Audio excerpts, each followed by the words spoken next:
APU. American Public University is proud to present The Everyday Scholar.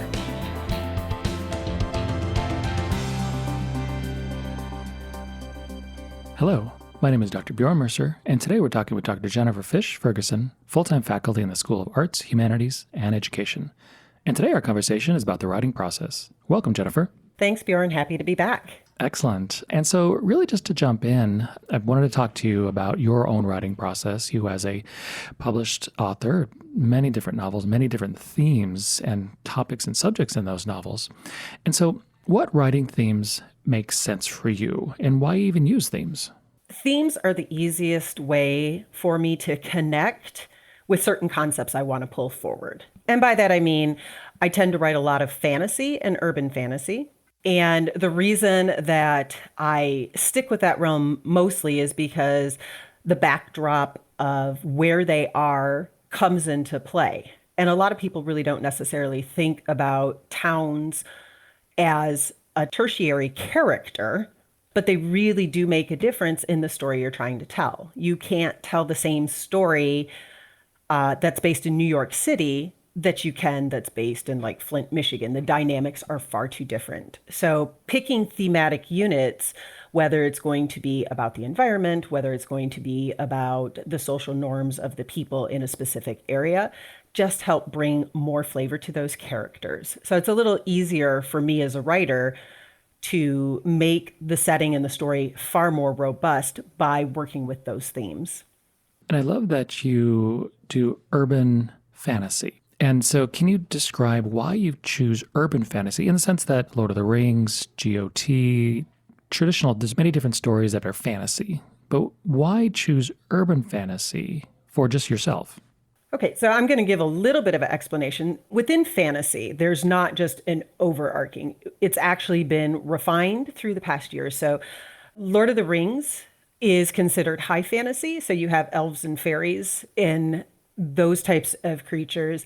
Game of Thrones is more fantasy based as you come in with the dragons and the rights and Night Stalker type characters. Urban fantasy is generally werewolves, vampires, but the city. So it's in a city setting. And you see a lot of series based either in New York, in LA, a lot down in New Orleans, because it's those communities that help pick up a lot of flavor. It helps develop those characters in ways that a lot of people try not to. For example, when you look at a lot of the New Orleans-based characters, so the television show, the originals, the author actually had the book series based in New Orleans as a background because of the history of New Orleans with starting out as a penal colony, the types of people that were brought in there, the huge amount of discord that happened when Italian immigrants first moved into the Louisiana area. So when you take that kind of real world history and then base your fantasy characters there, you just have a more robust pot to pull from. And I love that you focus on urban fantasy because it's great when authors choose to do what you described as more traditional fantasy, or, where there's elves or different worlds that don't exist, but they put a lot of like real world issues and themes in that. It's a fantasy and sci-fi is a very good way to discuss the issues of today. And so why do you think it helps to use an urban setting and a city setting, and especially settings that are not LA, are not New York, and even not New Orleans? Because, there's been so many stories and so many movies and so many novels all set in those, and New York will continuously always be a place. Why is it a great idea for authors to not choose those well-trodden areas? The history, quite frankly. I mean, the country's huge. I mean, everybody understands the United States of America is just this massive place. But choosing smaller cities helps people understand where some of this really rich history we have comes from. The amount of research, and I do a lot of research before I write. I know we discussed this in the other podcast, but I learn so much more by understanding the setting that I'm working with. It's amazing. Just the cultural lore that comes from different areas honestly helps you write stories that you wouldn't think of writing before. So my biggest example is actually not fantasy. I wrote a cowboy romance, which the stipulation is I couldn't make it paranormal because that's what I'm comfortable with. And just by doing research, I learned so much. Number one, about Montana. Never been to Montana, just it never crossed my purview to actually go there. But understanding how people came together in these small clusters of communities as the territory was being developed. And then the very real job of the cowboys, who were primarily Hispanic and Black, and how they started to build the culture of towns that are now well flourishing, but back in the day were really small, really communal, how people came together to work against external threats, usually including the weather and then the animals that they were hurting. So there's just a lot of information. There's a lot of regional flavor that can be injected into a story if you step outside of LA or if you step outside of Louisiana. And I'm guilty. I have a series set in New York.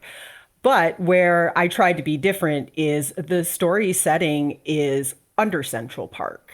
So for people who are not aware, the subway lines in New York are multi-layered. So they would build a subway line, it would flood, they'd pack on top of it, and they would elevate and then build another subway line. So the subways are multi-tiered. They go down pretty far south.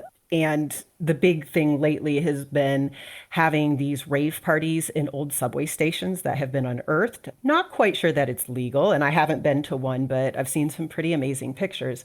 So that's actually where I set my story, was underneath Central Park. So, and that really lends and transitions really well to the next question is, for your stories, what inspires them and how do you get your ideas?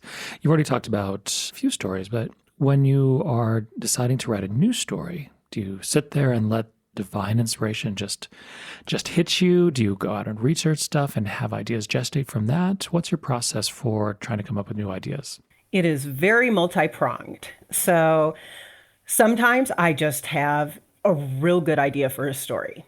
Just sitting there, my mind's wandering, and I come across ideas. A lot of time it's brainstorming. So I live in a household of storytellers.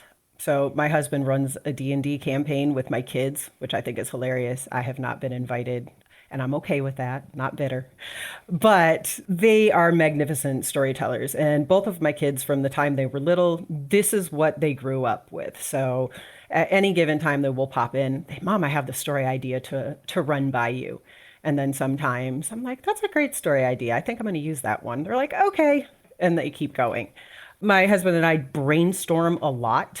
That's just kind of one of our favorite pastimes. Let's talk about this world and let's talk about things in it, especially if they're expansions of a story that I already have out. Sometimes those brainstorming sessions turn into whole different series just because I'm done with that world. I have a finite with it, but I can pick up the story and move it to another series. So there's a lot of that. And then, not to sound like a weirdo, but goodness gracious, life is crazy. And sometimes you just see themes in things around you, or if you're at the gym, and I tend to spend quite a bit of time at the gym, listening to other people talk. People have very interesting lives. And at any given time when people are talking about things, I'm like, that's a really awesome concept. Okay, I'm going to take it and I'm going to make it paranormal, and there's my new story. Interestingly enough, one of my gym buddies told me when she first met me, she just thought I was a really quiet person, which then I laughed hysterically. I'm like, nah, not really. But she knows I write. So she would come up and she'd be like, I have a really great thing for you to put in a book. And I'm like, okay, cool. And so gyms are small like any other setting. And so now I have random people walk up. They're like, oh, you're that author chick. Well, here's the situation. And then they like give me all these stories. And I'm like, okay. And they're like, well, are you going to write about it? And I'm like, if I do, I'll give you a shout out. There's a plethora of different ways that inspiration strikes. Yes, sometimes there's divine intervention, but a lot of time for me, it's the what if. So you can see a regular everyday situation and then it's like, all right, but what if I have a teenage witch who can throw a fireball? then what happens? How do the dynamics of high school work if some people have magic and some don't? So it's being able to play with reality and make it fun, and then mess with the characters and make their lives, rough and difficult and terrible, which again is usually a parallel for things that happen in real life. Life is not always easy, but if you can blame it on your cousin who threw a fireball at your head instead of blaming it on maladjusted social anxiety that a lot of people have, the story is a little easier to read and then does the job of offering escapism. I mean, people see the parallels with their life. People who are anxious understand what anxiety looks like, but in a magical realm, anxiety can look like creating a small hurricane in your backyard. So it comes together nicely. I really like how you're talking about a character throwing a fireball at someone and then that causing some sort of issue, because just like you said, really delving into people's actual issues is very complicated and very messy. And in fantasy or anything like that, when you have these individuals whom are essentially superpowered, one would almost think that their lives would be easier, but in stories, they're never easier. They still have all these issues and all these problems and all these emotional and difficulty in communication and all these different things, even when they're going up against, like a big bad or a boss that they have to defeat to save, the world or whatever. They still have these same issues. And just like you said, it's an easier way to connect with those issues rather than being like, well, yes, X happened in my life and I'm still dealing with it so many years later and it's messy and I really should be going to therapy. But this person in this book is going through what I'm going through, so I'm really able to connect with that. And today we're speaking with Dr. Jennifer Fisch-Ferguson, full-time faculty, and we'll be right back after a short break. At American Public University, we believe that higher education can unlock higher purpose. So we offer 200 modern programs for those who want to make a difference. And we believe education must adapt to students' needs. That's why we've made it accessible through online classes and flexible with monthly program starts. American Public University, within reach, without limits. Learn more at americanpublicu.com. And we're back with Dr. Jennifer Fisch-Ferguson. And this leads us to the next question is, as part of your process, why do you write multiple stories at once? For me, it's so I don't get writer's block. And everybody talks about writer's block. And, I can't get through it. I can't do these things. So my whole process for writing is really actually pretty boring. And when people ask me for advice, I get a lot of side eye because the answer is you write daily. But it's a little more than just writing daily. So without getting into the science of all of it, I write at the same time every morning. I have a word count that I get to every single day, which is 5,000 words. It sounds like a lot. I know that. I built it up in steps. It's not like I sat down one day and was like, voila, 5,000 words. No, I started much shorter than that. I started at 500. That was doable for me. And I've slowly built it up, but it is the same exact time every day that I sit down and write. But the reason I write multiple is because there are sometimes my brain just is not gelling with a particular story. The one I'm currently working on, I finally realized the reason my brain wasn't working with a particular story is I never figured out how it ended. I just had the conflict and I had the end. So the whole resolution part in the middle, I had never talked about, I had never thought about. Bless my husband, as I shook him awake at 4 a.m, it was like, I figured out why I can't do this. We need to brainstorm the story. And he was a good sport and made coffee, and we did. But working on multiple projects gives my brain the ability to bounce back and forth between ideas. So when I'm getting stuck on something and it makes me frustrated, that's when I want to quit. But when you have 4 or 5 projects that you're working on, I can ping pong back and forth because they're just different enough that my brain has to say, oh, right, here are these particular characters. What situations do we have them in? How do I want to work with the writing process for them? And I know that's not for everybody. Quite a few of my friends work on one story very steadfastly until they get it done. And there are 2 different methods by which people write that are talked about often. You have your plotters and your pantsers. So plotters, people who create outlines and they're like, this is A, B, and C all the way through. And then pantsers, who are people who fly by the seat of their pants, who just write chapters. And then they have a kind of loose outline of how the story is supposed to go. and they go back and forth until they get them done. I will say that I've very, very much started out as a plotter. And I actually do write outlines when I'm creating a story and everything is fresh. And I put down the key points that each portion of the story should have, break it down kind of into chapters, and put out how the flow of the story is going to be. At this point, because I have an outline, I can pick and choose between the chapters I actually want to write. Some chapters are far easier than others. For example, personally, I find it really hard to write fight scenes, not the physical, going to take an axe and swing at you type of fight scene, but verbal sparring between partners. I always honestly thought that was going to be the easy part. Just put stuff down on a page and woo, they had it. It's emotionally taxing because when I create characters, I'm invested in them. I want to see how these things go. So when they're saying hurtful things to each other, it's not just how do I put down these hurtful things that are going to kind of cut deep, but then how do I resolve it later? So there's a lot of brain process that goes into creating ideal situations. And then having different sets of characters to work with allows the problems that I'm having with one book and making it go when I stop there. I've got other things to work with. And I like how you talked about, did you say plotters and pantsers? Yes. Because my writing style has always been a pantser, where I just write whatever as it comes out. And then as whatever I'm writing takes form, that's where the organization comes. Now, with characters, do you have like a character sheet where you have an idea of what they do, what they like, to ensure that your characters are consistent throughout the entire novel? If you're a pantser, like me, sometimes you can be inconsistent with your characters. And so as a reader who reads it from beginning to end, that needs to make sense for them, even though as a writer, it kind of exists all at the same time. Sure. And so I'm a gamer. I have a gaming family. So character sheets, 100%. That actually is some of the fun parts of creating this person with their personality and what do they like? What don't they like? Do they have allergies? You know, do they have these weird little rituals that they go through? Humans by nature are pretty ritualistic. So if you really start to think about how you get ready for the day, some people take a shower and then do their maintenance, then brush their teeth, then go. I know there are some people who brush their teeth in the shower. I can't get my head around that because I would be the one to accidentally put soap on my toothbrush. So those have to be separate ideas. But definitely I use a character sheet.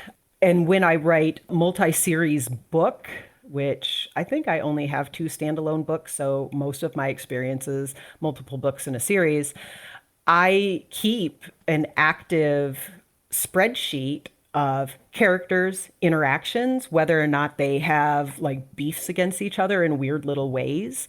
When I do my werewolf books, I print out a copy of the months so I can then highlight what the phase of the moon is in, because for the canon of the stories, I absolutely need to have things very clearly delineated and saying, okay, if the full moon is here, this is what these characters have to do. And it just helps me stay organized so I do have that consistency. That's very much a part of being a plotter, is making sure you have details that are all the way through. The other part that people never get to see really is all of the work about the world that I know that never hits the page. Because in building a world and making the rules for a magical world so they're consistent and everybody has to follow them, I have a very huge 3D knowledge of how the world works, what's happened generations before, sometimes what happens generations after. So the picture is complete for me. Is there any historical era or type of history that you draw from for inspiration? For example, George R.R. Martin, that's his name, obviously took a lot from English history. Do you take history from American history, local history, family history? Well, family history, I suppose, in the weird Easter egg way, that in every single book that I've written, I have put a true incident from my history in the book. So whether it's a situation or an interaction with another person. And call me crazy, but every now and again, I actually forget the entire breadth of the story. So I remember the main points of it, but then I'll go through and read and I'll be like, oh, hey, here's this little incident. Ha ha, personal chuckle, personal in joke. But as a historical time period, not necessarily, but I definitely do draw from having lived as an African American person. And that flavors in the books in different ways, just about how you have some personal interactions or you have a relationship with a person, and then all of a sudden the relationship skews sideways when you learn, oh, well, you actually support things that I didn't think you would. So not necessarily a time frame, but definitely I use inspiration of my life and experiences to flavor the books in certain ways.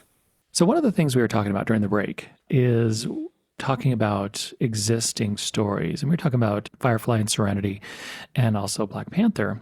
And so in a recent podcast I did, we criticized Serenity for having a lot of Chinese and Asian imagery, but very little representation of actual Asian characters. When you have in your own teaching, how do people respond to that? Do they even notice the lack of, say, representation in the sense that it is being rectified much better these days? But then at the same time, sometimes people dismiss that as like, well, it's too much or it's a little too politically correct. In terms of Serenity and Firefly, I ran a writing course about it. One of the big reasons that it favors heavily on Chinese culture is the creator decided at that time in the future, the two superpowers, which being the United States and China, had some kind of merger. And then we did talk about where they felt, the creators and the writers felt it was okay to erase the Chinese actors as this is what Americanized television has really done for a lot of cultures. They fetishize and they like certain areas of that culture, but don't bring in representation. And it's that weird power dynamic and struggle of the people with the money always make these decisions on what people want to see. And they're like, oh, well, they would never accept an Asian character in this particular series, but never explain why. And it really comes down to a level of comfort. Well, because they're Caucasian individuals, that's what they're comfortable with seeing.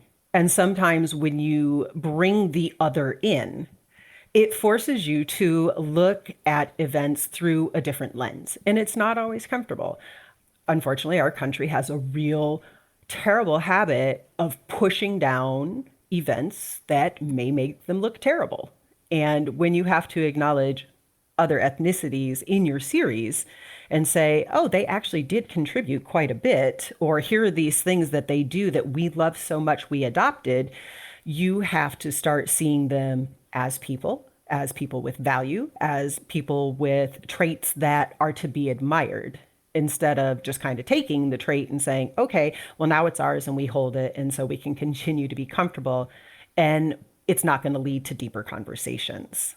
Same thing happened when I taught Black Panther. Now and again, I'll teach a dual enrolled class, so they're high school seniors taking an intro level college class. And in some of the areas, they're fairly white. And here I come bringing Black curriculum into the classroom setting. And some of them are a little shocked when they are forced to engage with a Black movie with Black actors being normal, is what I would consider it. They're just showing everyday life. They have advanced technology. They do all these things. And again, it forces people to look at Black lives through the Black lens instead of coming into stereotypes, which are more heavily perpetuated. I think it's about making people a little uncomfortable. I think, honestly, most media should do that a little bit, try to do that. And it's not like when I write, I come out with these huge social agendas that I'm trying to push and get everybody on track. But I think there is a wider space for learning in your discomfort, because you're being forced to set your assumptions on a shelf. You're going to have to look at it. Hopefully, you're going to critically think and analyze what you're actually seeing. And sometimes that changes what you knew to be true. And that's a little uncomfortable, but it's a necessary part of life. Otherwise, you stay in the same spot, you never make progress forward, and I would be sad for anybody to be stuck like that. And I like how you talked about both Serenity, of course, and Black Panther, and your experience in, with teaching people who are white. I've watched movies my entire life in which I have been very represented, basically from the beginning of American film until, recently. Producers or directors, if they didn't think about it, they probably wouldn't have done it. They just went with what they knew. And that's not to criticize per se, because we all only know what we know. But kind of like with Serenity, there was a choice somewhere. Okay, we're going to use all this Chinese imagery, but we're not going to include anybody who is Chinese or Asian. And with Black Panther, there's a great character, I guess you can say, development, where it's the American agent who, when he's first interacting with T'Challa, where he's interacting with him and T'Challa's guards, where he's almost dismissive. Or I should say, he is dismissive of the king of a country because he views them as it's just an African third world country. And so his growth as a person, going from what I would describe as a somewhat ignorant American character, grows throughout Black Panther because he's put in a position of being, well, I'll describe it as imperialist American, and then being the other in Wakanda. And especially in Wakanda, that he then quickly recognizes far surpasses any technology that his country has. And, I don't know if people realize that or read into that storyline, but it's there. I think it merits having a discussion. And in the classroom, so the character's name is Ross. And in the classroom, we talk about how he comes in with a certain amount of arrogance, having always been at the top of the pecking order. And as he begins to interact with other people, especially when they travel up to M'Baku's country, and he doesn't even allow him to speak. You are not even worthy to speak to us. We're not listening to you. I think he starts to get that feeling of, oh, they don't actually recognize me as any sort of power. And I think you're right. His character arc takes a certain amount of growth. Sorry, people, spoiler alert. But in the end, when he's willing to make a sacrifice so things can become right again, he is willing to push his life to the very brink to make sure that things become right again and T'Challa takes back over as king. I do think it shows a beautiful arc of he comes in with a certain amount of hubris and then is knocked down a couple of times. And after he gets to the point where he's most vulnerable, he starts to understand, oh, okay, I'm not actually very important here. I haven't contributed anything. I didn't bring anything to them. I am not the savior of this film. Then he starts to understand, okay, this isn't about me. How can I be supportive? As the last question, again, on Black Panther, why do you think so? I know that Black Panther draws on the comic books, so there's literally years and decades of material to draw from. And I guess it's my own anti-monarchy views. And why do we love kings and queens, in the sense that T'Challa becomes the king and, because within the culture of like Wakanda, there's like this battle to be the king and like literally it's very brutal and everything could go sideways if like the wrong person takes power of like, essentially a kingdom that is the most powerful in the world. I don't know if that makes sense. It does. I think the idea of royalty for a lot of people is that fairy tale, correct? So you're going to be a princess or a prince. You're going to raise and be king or queen. A lot of people, quite frankly, don't understand peerage basics. So when you talk about Duke, Duchess, Earl, Duchess, Marquis, Marchioness, a lot of people hear titles. They don't understand how it filters down. So I honestly think there's a lot of willful ignorance about the glories of being a king or a queen. I think it's just very much that figurehead of, oh, I would be the queen and I could, make the rules, and nobody sees the work half of it. So I think we have a very romanticized notion of what royalty entails, especially because we don't have the titles here. We have the power structures here, but we don't use those particular titles. So I think everybody is like, oh, I'm going to be king and life's going to be a cakewalk, instead of recognizing it's a title. You're a human filling the title, and with the goods come the bads. Because when I think of royalty, I always think of Henry VIII, Charles I, which led to the English Civil War. I think of Nicholas II, which his inaction helped, destroy Russia. So there's all these things. I guess from my perspective, I'm much more of a parliamentist, more of a democratic institution person. But it's a much more, it's not as exciting as a story because, yes, the princess isn't kidnapped into a family and she grows up normal. And then one day she realizes she's the princess and then everybody loves her. That is a wonderful fantasy story, but it implies a power structure that is extraordinarily unfair. But this is how we get escapism, right? So we entice people just enough with the other to be like, but you could do this glorious life thing. You too can be a Cinderella. But looking at the rest of the work that comes after, that's where the book closes. You're done. You don't have to think about it anymore. I mean, I think most stories do that work of escapism.